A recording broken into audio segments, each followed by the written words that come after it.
for instance. In the evening, Jake did his round of the house to make sure all the windows were closed, and then turned on all the light in the living room. He still hadn't gotten used to being alone in the house when night came rolling in over the wheat fields and dressed the land and the house in black. It always felt like the electric light wasn't really strong enough to chase the shadows away, but just barely managed to force them into cracks and corners where they waited for a chance to slither out again and seize the house. As there was, as usual, no one to tell him when to go to bed, he decided to stay up and watch TV and eat cereal straight out of the box. Around 11, when a documentary about strippers came on, Jake felt a tingling of excitement, and though he wasn't sure why, he didn't change the channel. There was something enormously compelling about these exotic women who bustled about wearing nothing but naughty underwear, which they sometimes took off in front of the camera. About 10 minutes into the program, while a particularly buxom stripper was talking about her childhood, all the lights in the house went out. The TV screen swallowed the image of the stripper with a surprise burp, and Jake was left in complete darkness. It didn't last long enough for him to get really scared, and it wasn't until the light flickered back on that he registered that it even happened. Then he heard the sounds from upstairs, like someone fighting or shuffling around wildly and knocking stuff over. Then the lights went out again. Jake jumped to his feet and accidentally knocked over the cereal box. It only took a few seconds for his young eyes to adjust to the darkness, and soon he could see clearly the sky outside, brighter now as it appeared against the black molding of the windows. This had never happened before. Suddenly, the room was bathed in a flutter of lights and shadows as a car pulled into the driveway, and its headlights lit up the house like the rotating lens of a lighthouse. Jake's heart was beating furiously in his chest. He heard the sound of car doors slamming and that of gravel crunching. The knocking on the door was like angry thunder. Jake stood motionless for a few breaths, as if he hoped his imagination might have played some trick on him and there had never been any knocking in the first place. But then it sounded again, even louder, and more insisting this time. Jake considered just waiting a while in the hope that whoever was out there would get tired and go away. But then, the voice of the little devil on his shoulder. What if whoever was out there has had an accident and needs help? What if they'd hit a dog and needed to call a vet? Jake knew his dad wouldn't have ignored something like that. His dad wouldn't have been afraid.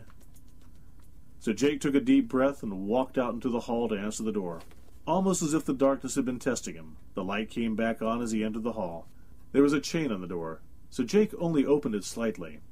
He stared straight into a long, pale face with half-long hair and a huge pimple next to his nose. "Hi, kid. My name's Bill," the face said, and split into an unconvincing smile. Jake immediately decided that he didn't like Bill. "Are your parents home, kid?" Bill asked. He looked to be around 20, with stubble on his face, and wore a washed-out T-shirt with the letters U2 on it. "What do you want?" Jake asked. Bill thinned his lips and tried on a different kind of smile, maybe hoping this one looked less wolfish. "Hey, kid, we just want to borrow some gas." A female voice sounded from behind Bill's back. Bill leaned a bit to the side to look over his shoulder at the woman who had spoken, and Jake caught a glimpse of her in the porch light. She didn't look anything like Mrs. Giddens. No, she looked cool, Jake thought. Her hair was blonde and ruffled, and looked like she'd just gotten out of bed. She wore a tight white T-shirt, a leather jacket on top of it, and her jeans were torn, and her midriff was showing. Judging by her accent, she came from a big city somewhere. Yeah, we just want to borrow some gas. We're almost out. Luckily, we came across your house." Bill nodded, and raised his eyebrows at Jake, as if to establish a camaraderie tone. Jake knew he was supposed to help people in need, but he also felt pretty sure people in need weren't supposed to show up on your doorstep in the dead of night and try to sound like they were your pals. "I'm not supposed to let anyone in at this hour," Jake said, and I'm not even sure we have any gasoline." "You're home alone, aren't you?" Bill said, and there was something in his voice that Jake didn't like.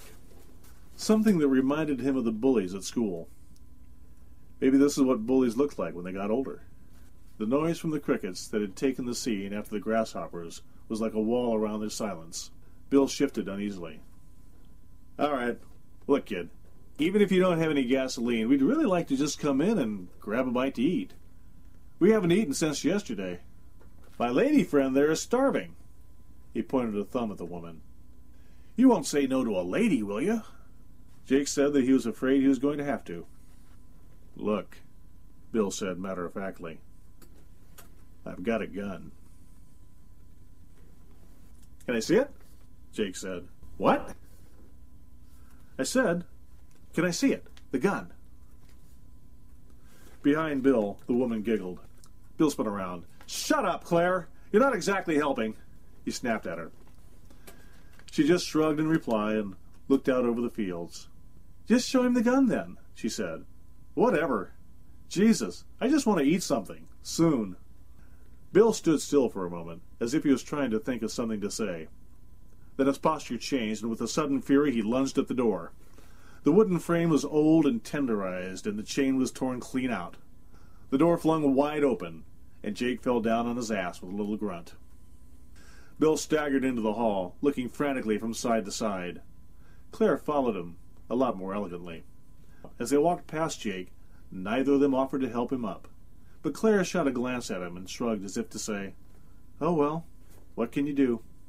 Then she followed Bill into the kitchen. You really are home alone, aren't you? Bill said, and took in the kitchen as if he were considering buying the place. Where's your parents? They're dead, Jake answered flatly, as he felt it made little difference what he said. Huh. Bill nodded as if that was one of the things that, happens. That's tough. So you got anything to eat or what? There's some canned food in the cupboard, Jake said, and made a floppy gesture towards it. Bill groaned and strode over to the cupboard. Jake noticed his cowboy boots were leaving bits of dirt on the floor, and he reminded himself to wipe it up later. He felt tired thinking about all the things he had to do. Bill took out a can of meatballs and juggled it between his hands. Guess this'll have to do. He walked over to the stove and without looking up said, Give me a pot, baby. Fuck you, Claire replied and crossed her arms. Jake gasped. He had never heard anyone say the F word in such a casual manner, as if it was no different than saying cat or shoe. Bill scowled, first at Claire, then shifted to Jake, as if that was easier. Afraid Bill was going to start shouting or break something again, Jake pointed to a different cupboard, below the one where the canned food was. There's a bowl in the... he began, but Bill interrupted. Why didn't you go and fucking get it then? Right, Jake said, and trotted over and got the pot for Bill, who ripped it out of his hands and slammed it down on the stove. Claire sat herself down by the small kitchen table, and Jake decided to follow suit. He heard the sound from upstairs almost before it began, a drawn-out creaking, as if someone was trying to wrench the rafters apart, and through some instinctive compulsion, as if it was an embarrassment to him, he tried to cover it up with a strange mix of a sneeze and a cough. Bill looked at him as if he had gone mad. But in Claire's eyes, there suddenly came a different look, a gentle one of compassion, as if just now she saw Jake for the first time. She asked him what his name was, and he said it was Jake. Ah, Jake, she said and smiled. I'm really sorry about your parents. Jake shrugged and studied the lines on the table. Claire turned to Bill and said, Shit, I'm just no good with kids. Jake was starting to get annoyed with adults. There was so much of what they did that didn't make any sense. For instance, he couldn't figure out if Claire and Bill even liked each other.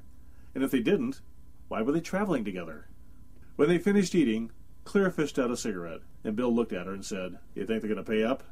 The girl nodded and lit her cigarette.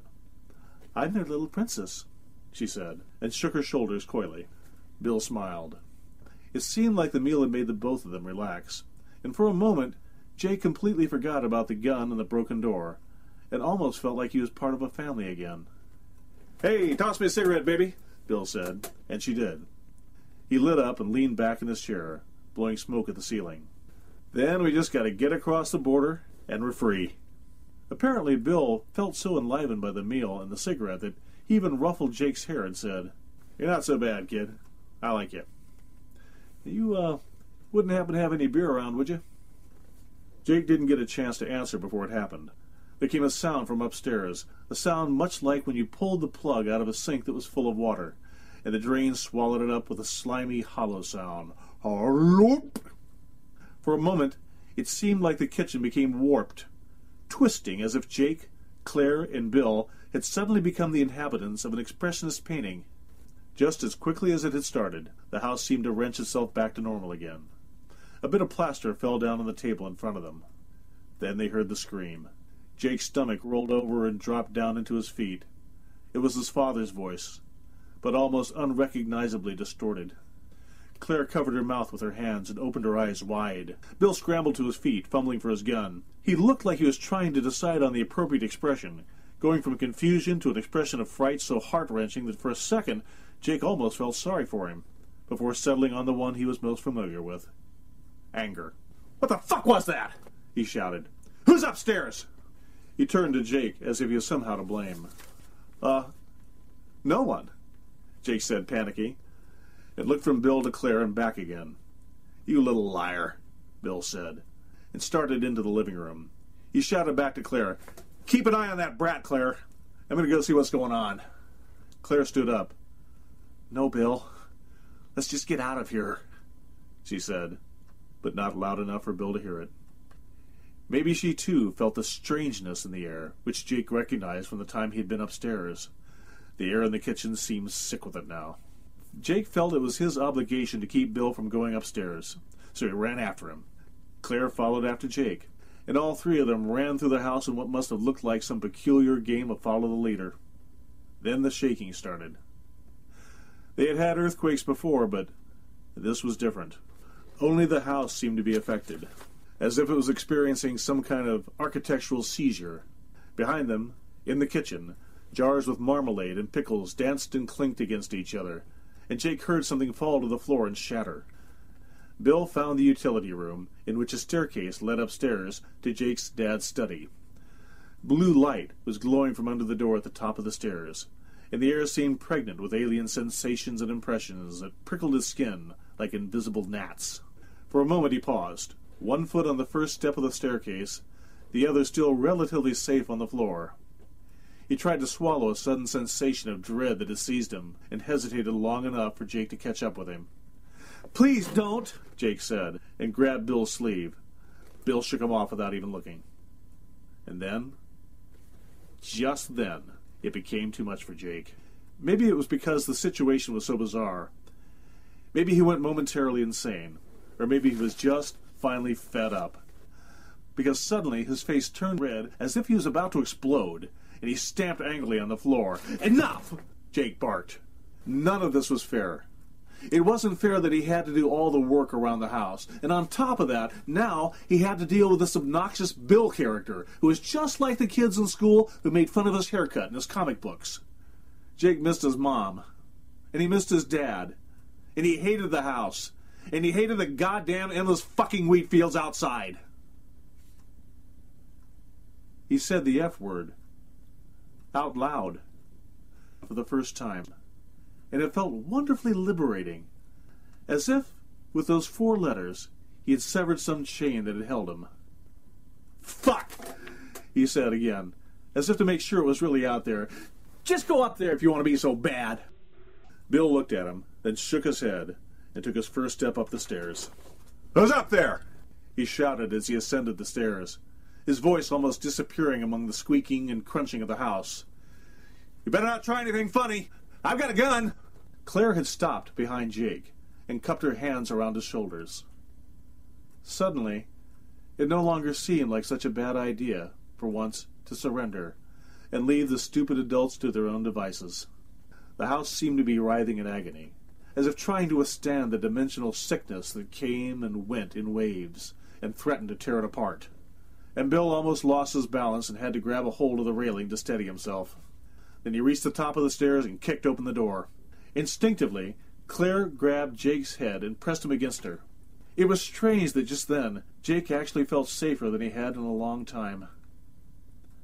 He didn't look up to see Bill, now a dark silhouette against the blue light, frozen in fear at the top of the stairs. And he didn't see the enormous, glistening nightmare thing that uncoiled, pitch black and impossible, as it wrapped itself around Bill's waist. Somewhere a window shattered. Claire let out a squeal and looked away from the monstrosity, while clutching Jake even tighter. He didn't mind.